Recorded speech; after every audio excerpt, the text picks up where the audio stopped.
Avec Félix Séguin du bureau d'enquête, nous vous présentons ce soir à JE le portrait et l'histoire de cet homme que vous voyez derrière nous. D'apparence plutôt banale, mais détrompez-vous.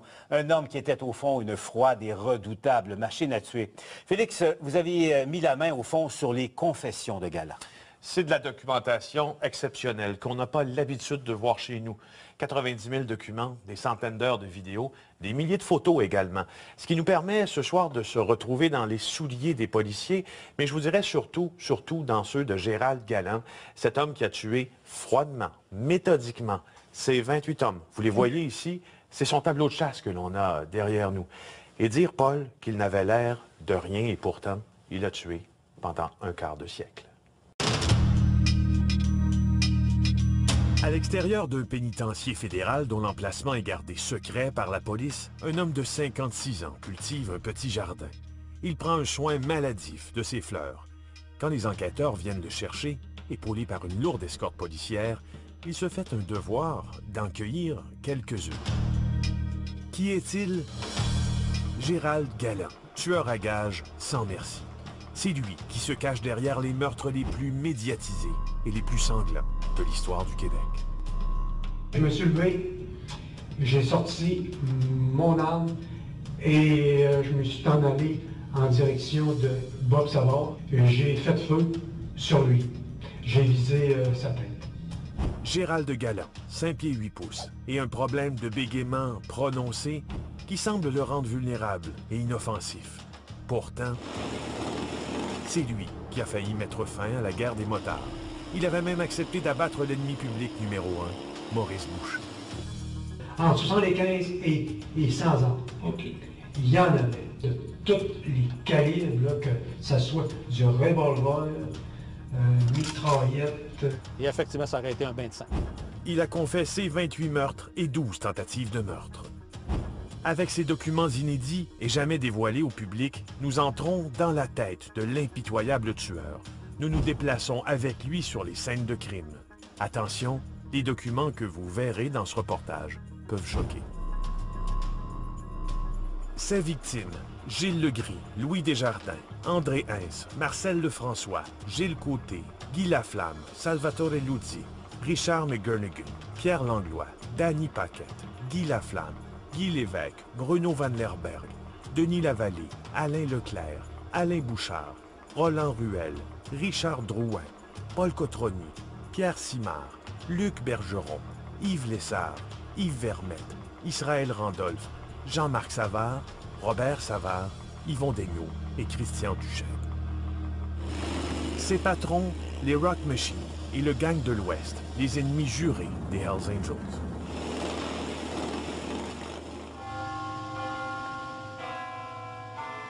La commande de mettre à mort plusieurs de ses victimes lui est souvent passée à la basilique Sainte-Anne-de-Beaupré. Normalement, on lui remet un sac qui contient le nom, l'adresse et plus rarement la photo de sa prochaine victime. Les renseignements sont rarement détaillés et donnent lieu à des erreurs sur la personne. À l'extérieur de la basilique, on cache des revolvers, des munitions. Gérald Galland est prêt à faire feu. Galland a une double vie. Il coule une existence en apparence paisible avec sa femme dans cette charmante maison de Donnacona. Il travaille ironiquement comme boucher dans une épicerie locale. Il se passionne pour le vélo. Il peut rouler plus de 120 km par jour. Toutes ses sorties sont détaillées dans ses carnets. Il est minutieux. Si je comprends bien, on est vraiment dans les traces de Gérald Galland ici. C'est quelqu'un qui passait ici régulièrement en vélo dans les périodes de printemps, été et automne.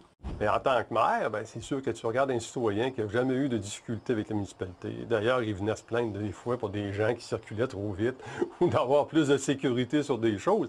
Mais aussi drôle que ça peut se paraître. Personne n'aura remarqué Gérald Galland dans une foule, même pas d'une grosse foule, d'une petite foule, 4 personnes, 3 personnes, même dans les deux, il n'y a personne qui va dire Gérald Galland, c'est un tueur. Il cache sa vie de tueur à gages à sa femme. Il nous est impossible, pour sa sécurité, de dévoiler l'aspect physique de celle qui partageait sa vie. À au moins une reprise, lorsqu'aux nouvelles on parlait de meurtre, il m'a dit « Je sais qui a fait ça ». Mais moi je lui disais « Je ne veux pas le savoir ». Gérald Galland est né en 1950 à Chicoutimi. Il adore son père et déteste sa mère, une femme contrôlante et infidèle. J'ai été comme battu beaucoup 7 personnes. Donc, on pourrait dire que c'est une personne qui était violente. Oui, oui, beaucoup. Oui. Son pire handicap est son défaut de langage. On se moque de lui. Vous avez sans doute remarqué depuis un an que j'ai un léger bégaiement, tu sais. Puis, il y a certains mots qui sont plus durs à dire, puis que je vais dire d'autres mots que pour moi, ça veut simplement, sensiblement dire la même chose. Galland confirme les résultats des tests passés en détention. Il a une dextérité et une coordination digitale supérieures à la moyenne. Il est doté d'un quotient intellectuel de 88. Le 28 décembre 1978, à Port-Cartier, il tue pour la première fois. Sa victime, Gilles Legris, ne devait pas mourir ce jour-là.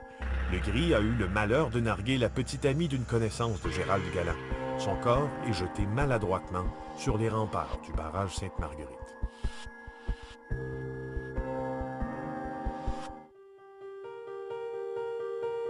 Pendant la quasi-totalité de sa carrière meurtrière, sa vie se déroulait apparemment sans histoire, jusqu'à ce qu'il commette une simple erreur, l'erreur qui l'enverra derrière les barreaux. Nous sommes le 30 mai 2001. Gérald Galland entre au bar La Cachette de Sainte-Adèle, dans les Laurentides.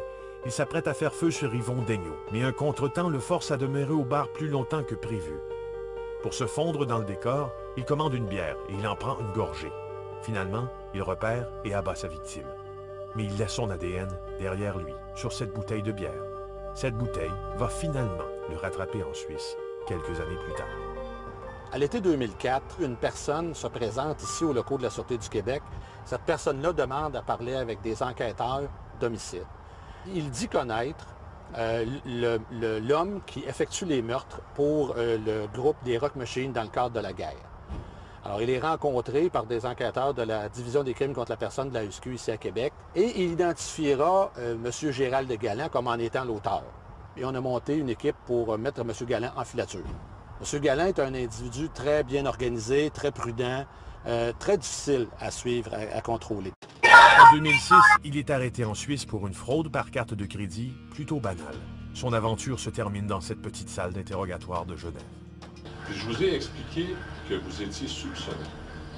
OK? Qu'on vous soupçonnait d'avoir commis plusieurs meurtres au Québec. On a récupéré l'ADN de M. Galland au cours d'une filature. Le prolifique tueur sait qu'il est pris. L'ADN qu'il a laissé sur cette bouteille de bière le lie à au moins un meurtre. Et il décide de se mettre à table. Je vous parais peut-être bien calme, là. Oui. Mais en dedans, ça prend un contrôle extraordinaire. Prenez votre temps.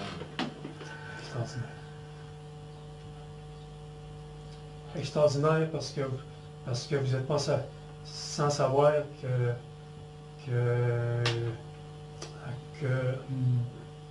je vais avoir un contrat de sa tête. Un méchant gros contrat. Au cours des prochains mois, il confessera 28 attentats meurtriers qui lui valent la réputation d'être un tueur efficace et sans pitié. Il nous livre les détails de sa personnalité complexe. Comment il est incapable d'aller à la chasse et de tirer sur un orignal. C'est tellement des belles bêtes là, que je trouvais ça triste. Mais comment aussi il peut démembrer un corps pour le faire disparaître. Et le corps a été découpé en parties? Oui. Alors, ça a commencé par la tête, les bras, les jambes. Gérald Galland nous racontera aussi les détails de tous ces meurtres. Félix, revenons sur la méthode de travail de Galland, son modus operandi, comme on dit. Il recevait vraiment ses ordres à la basilique Sainte-Anne-de-Beaupré. Dans ce lieu saint, parce que le clan avait déterminé qu'il n'y avait pas de surveillance à l'église. Et les ordres de tuer venaient de deux organisations, toutes deux ennemies des Hells Angels. Et ils avaient formé une sorte de comité. Mais attention, entre eux, il s'appelait la table des vampires. On l'a recréé, cette table-là, derrière nous. Autour, Fred Fauché, Marcel Demers, Raymond Desfossés et Raymond Bouchard. En plus, ces quatre-là s'étaient donné le droit de vie ou de mort sur leur prochaine victime, et vous allez voir que Galland était leur instrument. 250 000 $, Voici maintenant à l'été 2000, au cœur de la sanglante guerre des motards. Et à ce moment-là, Galland reçoit ce qu'on pourrait dire être le contrat des contrats. Et la commande vient encore une fois de la table des vampires, un contrat qui allait mettre Galland à l'abri des soucis financiers, du moins jusqu'à la fin de ses jours, 250 000 $ pour tuer Maurice Momboucher. Le 7 juillet 2000, la guerre des motards est à son paroxysme. Robert Bob Savard, un proche de Maurice Boucher, est abattu dans le restaurant Extra du boulevard Henri Bourassa à Montréal-Nord. Je suis rentré dans ce restaurant-là. Restaurant style champêtre, tu sais, c'est un endroit chaleureux, là, tu sais, qu'on se sent bien, tu sais, familial. Tu sais. La serveuse est venue, puis j'ai demandé une grosse assiette de fruits. Tu sais. Ouais. J'ai pas touché au breuvage, j'ai pas touché aux ustensiles, j'ai même pas touché à la table, rien. Tu sais. Je mangeais les fruits avec mes doigts, tu sais. Puis je prenais mon temps. Finalement, Robert Bob Savard entre au restaurant. Galland enfile ce qu'il appelle ses gants magiques. Des gants extensibles qui poussent bien la main et facilitent le tir. L'arme de prédilection de Galland est un revolver de calibre 357. Je me suis levé, j'ai sorti mon arme et je me suis en allé en direction de Bob Savard. J'ai fait feu sur lui. J'ai visé sa tête. C'est une véritable boucherie. Une boucherie signée Gérald Galland. Il survient finalement un événement que Gérald Galland n'avait pas planifié. Normand Descoteaux, qui accompagne Robert Savard, est aussi ciblé par les tireurs. Il décide de se servir de la serveuse Hélène Brunet comme bouclier afin d'éviter les balles. Que l'homme en question l'a saisi, puis il s'est reculé vers le mur, puis il se cachait. Je me souviens que j'ai dit crise de lâche, mais ça criait un peu partout, là, tu sais, peut-être le monde dans le restaurant aussi, tu sais, mais je sais que la serveuse devait crier aussi un peu, tu sais, mais ça s'est fait tellement, moi, tout, c'est des secondes, tu sais, c'est pas des minutes, là, c'est des secondes. Hélène Brunet est atteinte de 3 balles aux jambes et 2 aux bras. De tous les portraits robots que la police lui montre, aucun ne ressemble au vrai tueur. Galland passe encore une fois à travers les mailles du filet.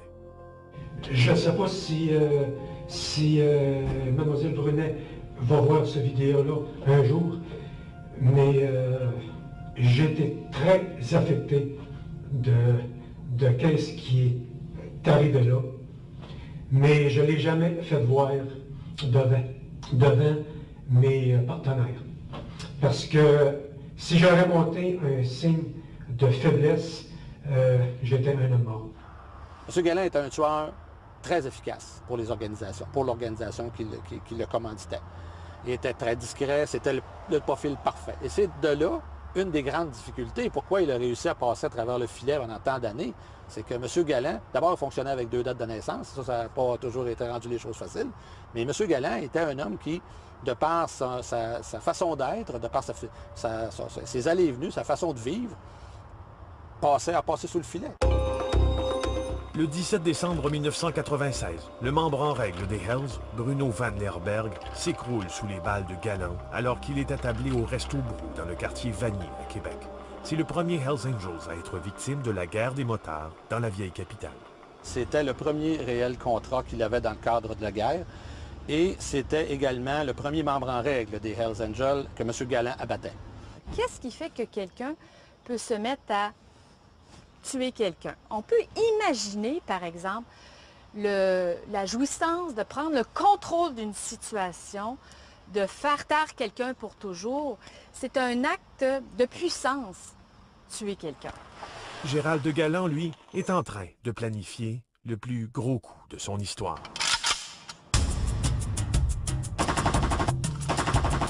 Gérald Galland, avec 3 autres criminels endurcis, est au Nouveau-Brunswick.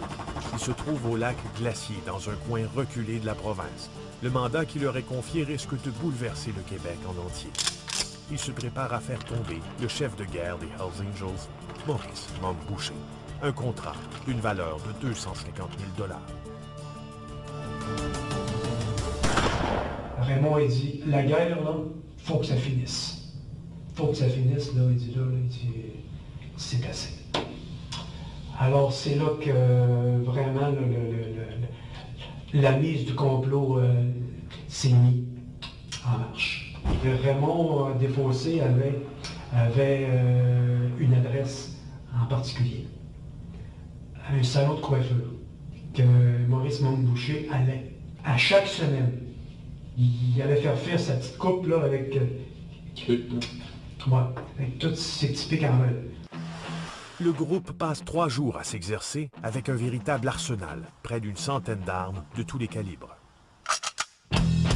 Puis moi, de toute ma vie, j'avais jamais vu tant d'armes que ça.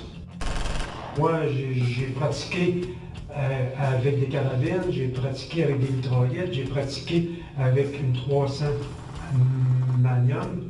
J'ai eu mal à mon épaule 4-5 jours. J'ai dit, je préfère rester au revolver. J'ai dit, moi, là, j'ai dit, ouais. Le feu vert pour l'attaque sur Maurice Boucher est donné dans un petit café situé dans le Montréal souterrain. Le plan était dans sa phase finale, on était pour l'exécuter. Les gens étaient munis d'armes automatiques et effectivement, ça se serait passé dans Hochelaga et effectivement, ça aurait été un bain de sang. Au cours des jours suivants, tout est planifié. Les voitures utilisées, le chemin de fuite que prendront les tireurs, Galland épie le chef des Hells. Alors, une autre journée, je suis allé au Valentine, qu'on a un petit lunch. Puis, j'ai vu traverser Maurice Mom Boucher de la brasserie. Puis, il était escorté des types assez bien baraqués. Des bons gardes du corps. Des bons gardes du corps, ouais. Alors, moi, je suis sorti du Valentine, puis j'ai passé environ un pied de Maurice Mom Boucher. Puis, il ne m'a même pas regardé, il m'a même pas. Lui, s'en allait au petit salon de coiffure. À la toute dernière minute, alors que le complot avait été autorisé, alors que la préparation était terminée, M. Galland et ses complices étaient munis d'armes automatiques, prenaient place dans une vanette volée, s'apprêtaient à commettre le meurtre de M. Boucher. Il y a eu la tentative de meurtre sur M. Auger dans la même période. Et la présence policière autour de M. Boucher a été augmentée, ce qui a fait que le complot a avorté à ce moment-là. M. Desfossés avait commandé le meurtre de Maurice Boucher en prétextant que c'était pour mettre fin ipso facto à la guerre des motards. Je ne suis pas convaincu de cette solution-là de M. Desfossés. Je crois qu'un tel meurtre aurait peut-être pu même la relancer ou aurait fait naître des représailles envers les auteurs présumés, à savoir le clan adverse. Maurice Boucher a la vie sauve. Quelques jours plus tard, Hells Angels et Rock Machine concluent une trêve officialisée au restaurant Le Bleu Marin de Montréal en présence du chef de guerre des Hells et du leader des Rock Machine, Fred Fauché. Malgré cette trêve, Galland a bien peu d'estime pour Maurice Boucher. Commencer à faire tuer des gardiens de prison, ben là, ça commence à être autre ça de la circulation. Est-ce que quelqu'un peut se réclamer d'être éthique tout en étant un voyou en même temps? Oui. Parce que l'antisocial, il ne respecte pas les règles des autres, mais il respecte bien les siennes. Alors, il a ses propres règles de vie, alors il va les respecter, mais c'est les siennes, il va les imposer aux autres. Si Galland a ses propres règles, ces règles font quand même de lui l'un des plus grands meurtriers du Québec. 90. Boucher doit donc la vie, si on veut, à un concours de circonstances. Mais voilà que Gérald Galland reçoit un autre contrat, frappé à l'intérieur du clan Cotroni, au cœur de la mafia italienne de Montréal. À l'été 1998, Gérald Galland entre à la basilique Sainte-Anne-de-Beaupré, où il a souvent pris des commandes de meurtre. Il sait que son prochain contrat n'est pas comme les autres. Cette fois, on ne lui demande pas de condamner à mort un Hells Angels, mais plutôt un membre de la mafia. Lorsque j'ai vu le nom, j'ai figé un peu. Parce qu'en fait, compte, c'est un gros nom.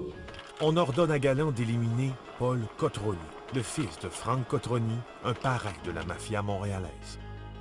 Comme Cotroni est impossible à suivre en véhicule, car il conduit trop vite, Galland décide d'attendre tranquillement qu'il revienne à son domicile de Repentigny. Il y avait un arbre, il y avait des petits arbustes aussi, alors on s'est placé là. Moi, je m'étais complètement étendu à terre. Gérard Hubert restait en petit bonhomme. Alors, M. Cotroni s'est présenté avec sa voiture sport, une Corvette. J'ai été peut-être à 1 ou 2 ou 3 pieds de Gérard Hubert. Alors, Gérard Hubert l'a tiré, puis moi, j'ai fait feu aussi. Il a tombé tout de suite? Il a tombé, oui. Il a tombé. Il reçoit 20 000 $ pour ce meurtre qui défraie la manchette pendant plusieurs jours. Galland est alors au sommet de son art. Il ne fournit jamais l'arme du crime.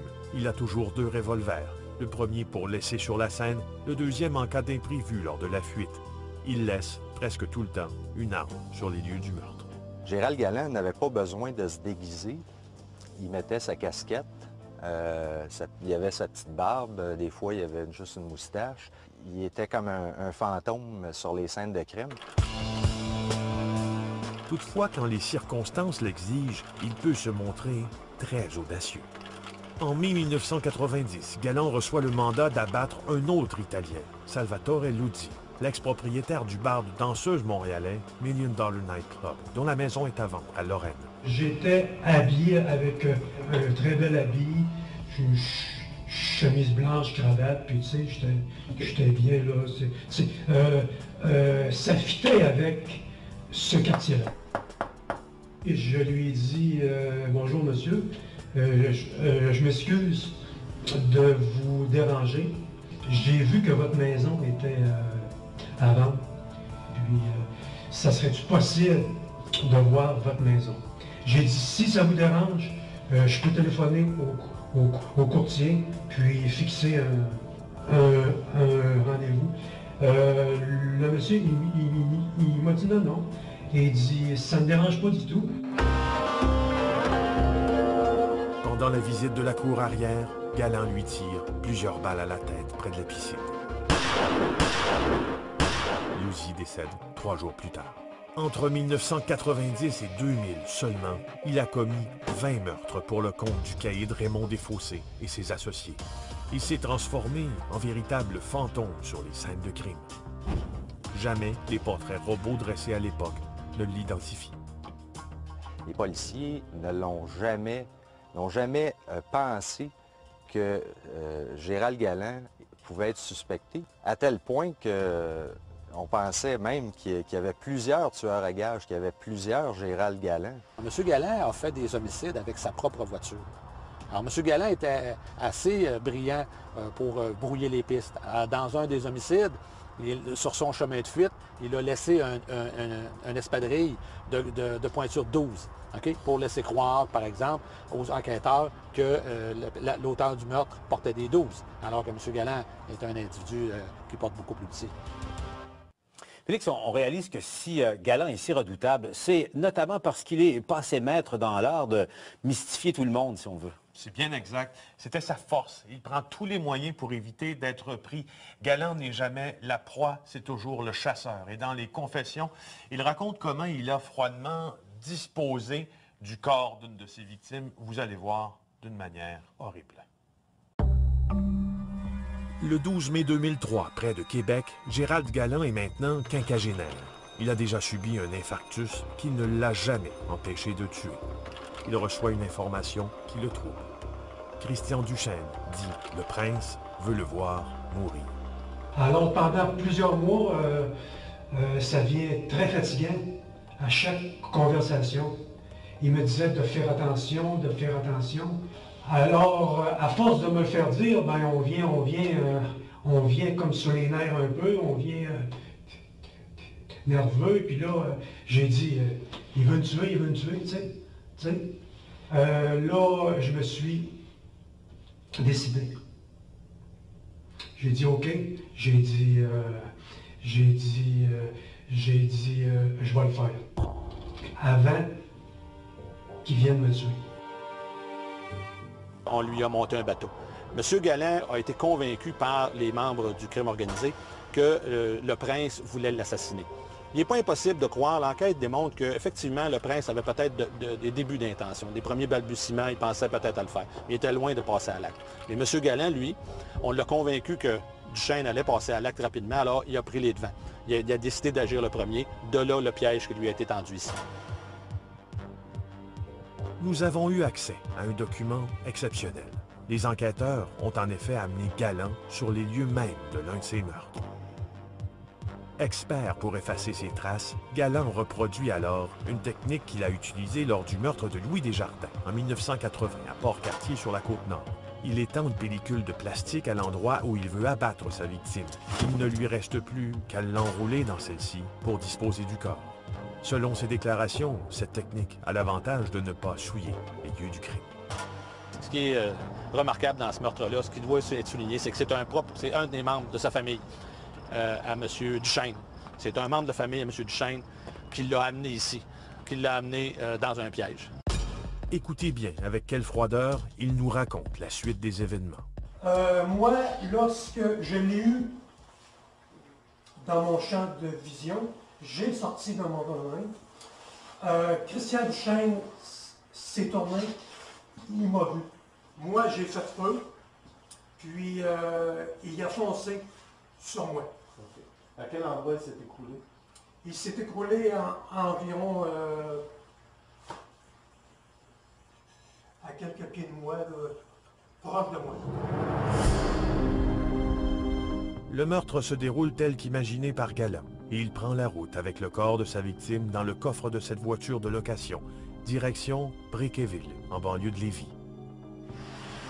Dans la planification de ce meurtre, un complice, aussi parrain de son propre fils, achète un vieux tonneau, une bonbonne de propane à usage industriel et un chalumeau. Il fabrique un four crématoire. Mon ami, bon, ben, il dit, tu veux-tu commencer à le couper? Je vais vous dire franchement, j'ai dit, moi, non, j'étais pas capable. Ça a commencé par la tête, les bras, les jambes. Lorsqu'il y a été question il restait le tronc. Là, il m'a dit, j'aimerais ça que tu viendrais m'aider pour le mettre dans le point. J'ai mis une paire de gants, tu sais. Puis je l'ai aidé à prendre le tronc, puis à le pousser. Il jouait dans les cendres, tu sais. Il tournait, puis pour que ça brûle. Le feu, là, ça sortait pour que le baril vienne rouge. Il y avait une pression terrible. Puis rendu aux petites heures du matin, le corps était complètement brûlé. Il restait absolument rien. Les restes de Christian, le prince, Duchesne, sont simplement disposés dans un vieux galon de peinture. Ensuite, Galland se rend déjeuner dans un établissement de restauration rapide. Je peux vous dire que j'ai pas tout mangé, moi, le déjeuner, parce qu'après avoir vu tout ce que j'avais vu, là, ça rentrait mal. Le galon de peinture est jeté derrière un restaurant McDonald's du boulevard Amel à Québec. C'est en retournant la voiture au commerce de location que Gérald Galland semble avoir pris pleine conscience de ce qui venait de se passer. Lorsque j'ai rentré, le monsieur qui était là, il m'a regardé, puis il m'a demandé si j'arrivais de voyage. Là, j'ai dit, je dois avoir la face brune, tu sais, parce que lorsque le corps brûlait, dans le garage à Briqueville, veut pas, il y avait de la suie, il y avait... Alors, en sortant, je me suis passé les mains sur mon visage, puis j'ai vu que c'était... Moi, que tu sais... Même si la police de Québec a publié un avis de disparition concernant le prince, on n'a jamais retrouvé ses restes. Tous ces... Félix, arrive maintenant la chute de Galland. Exactement. Galland craque tout de suite après que les policiers le retrouvent à Genève. Et c'est là, dans ses confessions, qu'il avoue tout. Non pas 5, 6 ou 7 meurtres, comme le pensaient les policiers, mais bien 28. Il sait qu'il est pris au piège. Il va livrer tous ses secrets, même les plus intimes. Nous sommes le 7 janvier 1999 à Sainte-Foy, peu après l'heure du souper. La centrale 911 reçoit un appel. Je pense qu'ils viennent de battre quelqu'un dans la rue en face de chez moi. Qu'est-ce que vous avez entendu? Des coups de feu, puis les hommes ont embarqué dans l'auto rapidement, puis je pense qu'il y a quelqu'un dans la rue. 2 hommes viennent d'abattre Luc Bergeron, qui se rendait au domicile de sa conjointe rue Vautelet, avec des revolvers de calibre 357. Bergeron était père d'une fillette de 4 ans. L'affaire secoue la grande région de Québec. Le détective semblait mener une vie sans histoire. Les rumeurs commencent maintenant à se dissiper. Aux nouvelles, il disait qu'il y avait eu un meurtre. En disant non, ils ont dit que le monsieur était un détective, je crois, privé. Gérald Galland s'est trompé de cible. Il avait reçu le mandat d'éliminer le Hells Angels de Jonathan Robert. Selon lui, les informations qu'il avait reçues sur sa victime, encore une fois à la basilique Sainte-Anne de Beaupré, étaient erronées. On lui aurait donné la mauvaise plaque d'immatriculation. Je lui ai mentionné. J'ai dit, les prochaines fois, là, j'ai dit, essaie que ça soit le bon numéro de plaque. Essaie. J'ai dit, ce monsieur-là n'avait pas d'affaire à se faire tuer. J'ai dit, ça c'est un meurtre gratuit, là, puis je veux plus que ça arrive.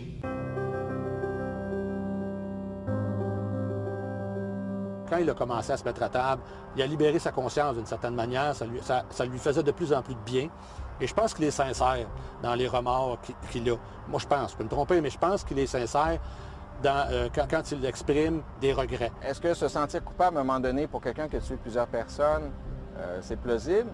Oui, pour avoir une culpabilité de s'être trompé. Mais est-ce que la culpabilité va aller jusqu'à regretter totalement pour cette personne-là les impacts? Peut-être, mais c'est surtout peut-être s'être trompé qui va être blessant. Mais qui est vraiment cet homme qui se cache derrière cet enfant battu, devenu tueur impitoyable? La première fois que Gérald Galland craque devant les enquêteurs de la Sûreté du Québec, c'est à Genève, lorsqu'il comprend que ses confessions risquent de nuire à sa conjointe. C'est une femme qui ne mérite pas ce qui va se passer. Elle ne mérite pas du tout. Du tout, du tout, du tout.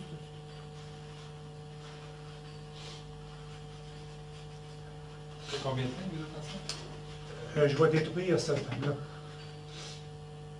C'est évident que Gérald Galland était conscient qu'il disait dans ses propres mots qu'il allait avoir un méchant gros contrat sur sa tête. Et par conséquent, il s'inquiétait aussi pour sa famille, pour sa femme. Il a demandé aux policiers d'assurer la protection de sa femme, de la cacher, de la déménager. Oui, il y avait de l'inquiétude par rapport à ça. Ce n'est pas la seule occasion où Galland a montré un peu d'émotion. Il est aussi affecté en racontant le meurtre de Gilles Côté. Le prédateur armé de revolvers et de fusils de calibre 12 se cache pendant plusieurs soirs dans cette fourgonnette Toyota volée avec un complice et surveille sa proie. Le temps est venu de passer à l'action, mais lorsqu'il se confie à l'enquêteur Claude Saint-Cyr, l'émotion est trop forte. À un moment donné, Philippe Côte me dit il s'en vient. C'est bon. Puis là, j'ai vu qu'il y avait un petit enfant à côté de lui. Puis l'autre se préparait à vouloir ouvrir. Il dit wow, wow, wow, wow, wow, wow. J'ai dit on ne touche pas. J'ai dit il y a un petit enfant, on revient demain. C'est pas demain, on reviendra après-demain. En tout cas, moi, c'est une question de principe et surtout une question de morale. Galland abat finalement Gilles Côté quelques jours plus tard. La première chose qu'on entend quand on entend ces messages mixtes-là que monsieur nous envoie, c'est « Coudon, il n'y a pas de morale. » Comment il fait pour dire qu'il a une morale? Eh bien, il a sa morale à lui. Il n'était pas question de traumatiser cet enfant-là. OK, c'est moi. Alors, moi, ayant eu une enfance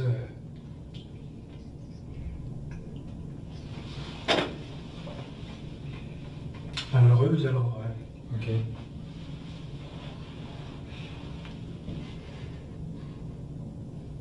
OK, alors là... C'est pas grave si vous avez des émotions, c'est très normal. On parle quand même d'un enfant, puis ça vous ouvre à mort, ça vous ramène à votre enfance. Les blessures qu'on a quand on est jeune, on les transporte et on va les projeter chez les gens qu'on va rencontrer plus tard, en leur attribuant parfois une signification, un rôle qu'ils n'ont pas, okay, mais que nous, on leur attribue, dans l'espérance de, à quelque part, inconsciemment, d'éliminer ce qui nous a vraiment fait mal avant. Vous savez, il ne faut pas rendre trop complexe des gens qui font en fait des passages à l'acte parce qu'ils ne sont pas capables d'y réfléchir beaucoup. La propension à agir, c'est parce qu'on ne réfléchit pas à une autre façon de s'adapter mieux. Alors, il ne faut pas toujours complexifier les gens qui sont plutôt linéaires. C'est « tu m'as fait mal, je te fais mal ». Est-ce que Galland aurait pu tuer sa mère symboliquement? C'est un sujet fort intéressant. Souvent, la symbolique va venir après l'acte. J'ai fait mon travail. J'ai nettoyé la société d'un partenaire indésirable. La symbolique peut venir après. Mais manifestement, puisque monsieur répète et répète le comportement, il doit avoir une symbolique qui lui sert à quelque chose personnellement. Quand les policiers ont gagné sa confiance, Gérald Galland avoue que l'une de ses complices dans le crime est en fait sa maîtresse, Jacqueline Benoît. C'est aussi celle qui l'a initiée au vélo. La voici sur une vidéo de filature. Femme d'affaires, elle était cadre pour l'entreprise de pompes funèbres Roger Benoît et Fils de Donnacona. Elle est tombée en amour avec Gérald Galland. La responsable dans les choses que Jacqueline a fait, c'est moi.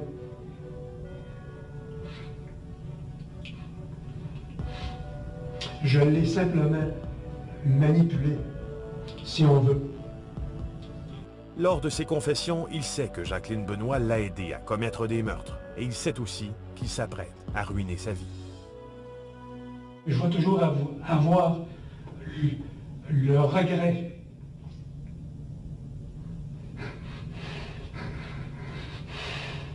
tout ce que je souhaite, c'est que les personnes ne soient pas trop sévères avec Jacqueline Benoît. Jacqueline Benoît a écopé d'une sentence à purger dans la collectivité.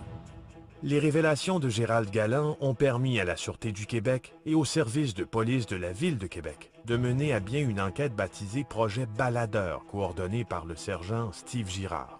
Elle a duré près de 10 ans. Elle a permis l'arrestation de 11 des criminels, certains parmi les plus dangereux du pays.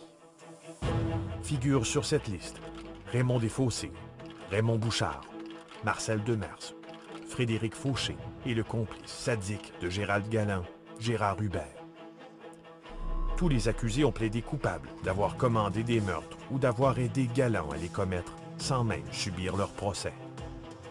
La plus lourde sentence a été prononcée à l'endroit de l'ex numéro 1 des Rock Machines, Fred Fauché, 23 ans de pénitencier.